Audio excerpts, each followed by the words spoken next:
Many of you are Israelis who have moved to the United States, but we have something in common. We are all immigrants. Now, we know how hard it is to make it a new land. We know how hard it is to build a career. We know how hard it is to raise our children in a culture that is different than our own. But we have something else in common, something deeper, stronger, more meaningful in common. We all know and we all love the state of Israel.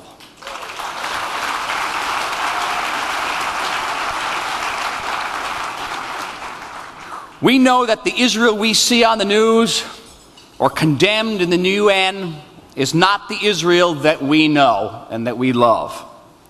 And neither is that the Israel that we hear denounced by hecklers on campus calling us an apartheid state. No, the Israel we know and love is the Israel that has more scientific papers, more technological patents, more high-tech startups, more Nobel Prizes than any other country in the world per capita. That's Israel.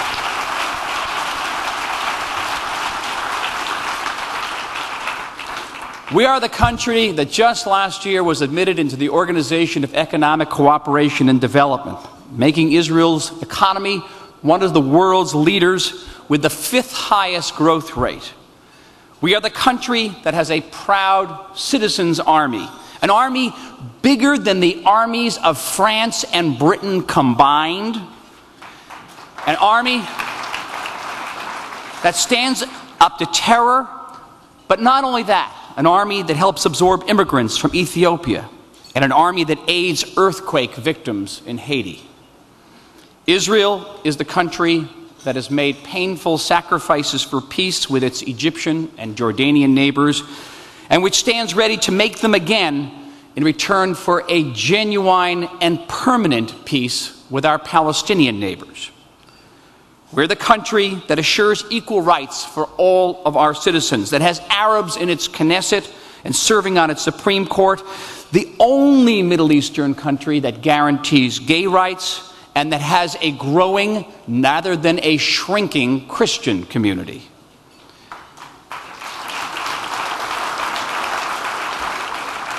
We're the region's only functioning democracy, and one of the very few democracies in the world, and America is one of the few too, that has never known a moment, and not even a fraction of a moment, of non-democratic rule. Israel is the land of amazing food, world-class wines, gorgeous beaches, great rock music, true, and a country of the incomparably generous, warm, and welcoming people of Israel.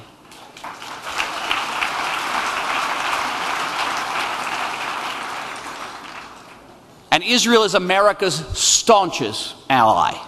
An ally that has stood beside America throughout the Cold War and alongside America throughout the war on terror.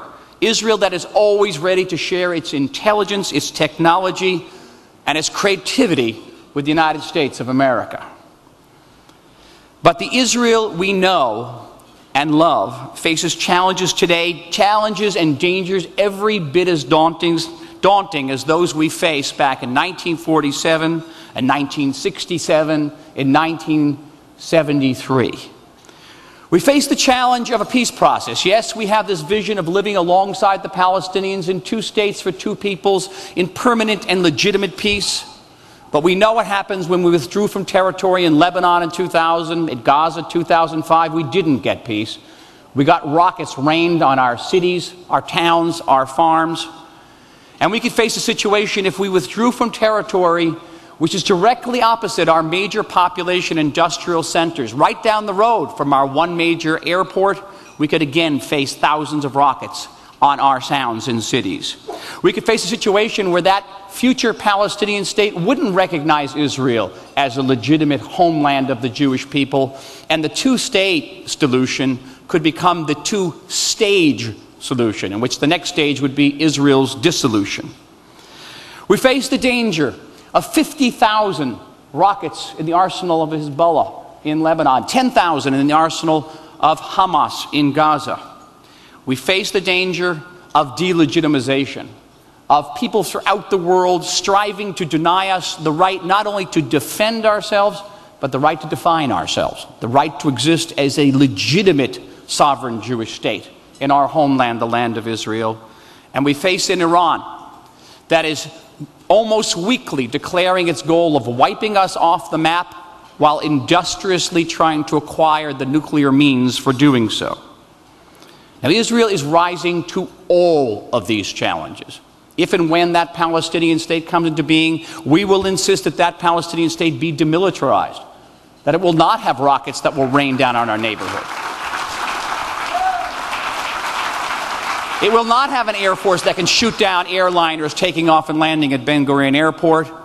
And when that state comes into being, we will recognize that state as the nation state of the Palestinian people, but that state will have to recognize the state of Israel as the nation state of the Jewish people.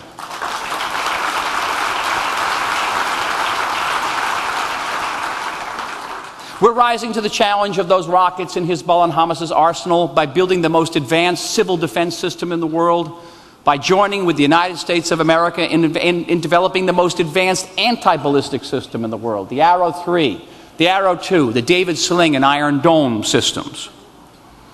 We are rising to the challenges of delegitimization, fighting it in the courts of the UN, international courts of justice, and in the campuses of California and elsewhere.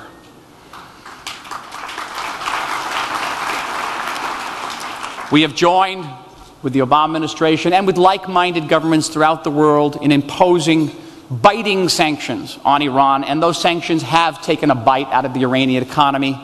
Alas, we have not seen that those sanctions have dampened Iran's appetite for nuclear weaponry, and we will know, and I will reiterate what Gabi Ashkenazi said, the position of the U.S. government is like the position of the Israeli government.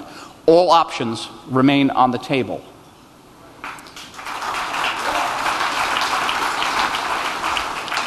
We're meeting those challenges just as we did in the past. But as in the past, we cannot do it alone. We need you. We need you, the people who know us, who know and love the state of Israel. We need you to continue to be active. Stay involved in your local Jewish community, in your synagogues and Jewish community centers, as well as in national Jewish organizations. Continue to educate your children not only about their Israeli roots, but also about their rich Jewish heritage, their history, and their Jewish values. Continue to be involved in Israel advocacy groups. Continue to be active on these campuses and support those groups that support pro-Israel students.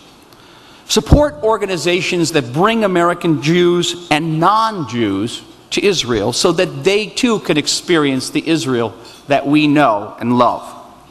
Support those beautiful and courageous young women and men who daily and nightly defend our state and who proudly wear the uniform of the Israel Defense Forces.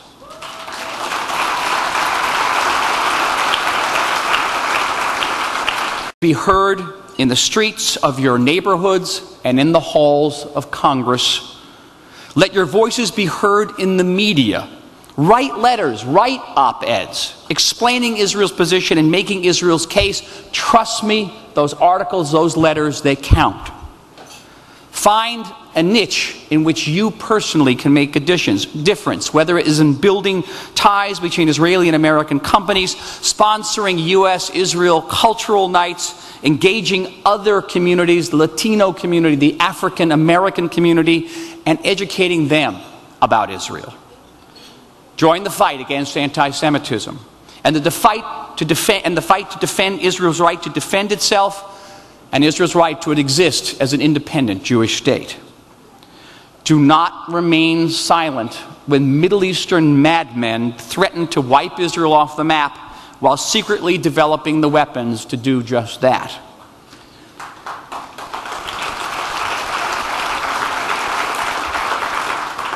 Chavarim, we need you. We need you. You decide where and how, whether here or back in Israel. But we need you to help us fulfill our destiny, our goals. You can fulfill that need. I am proud, inestimably proud, to be the ambassador of Israel. But you, each and every one of you, is an ambassador from Israel. Each and every one of you has the knowledge and the spirit to make the difference that Gabi was referring to. Join us now in making that difference, and together, as those who love and cherish the Jewish state, together we will ensure that our state will not merely survive in the future, but our state will continue to thrive. Toda rabba lakem.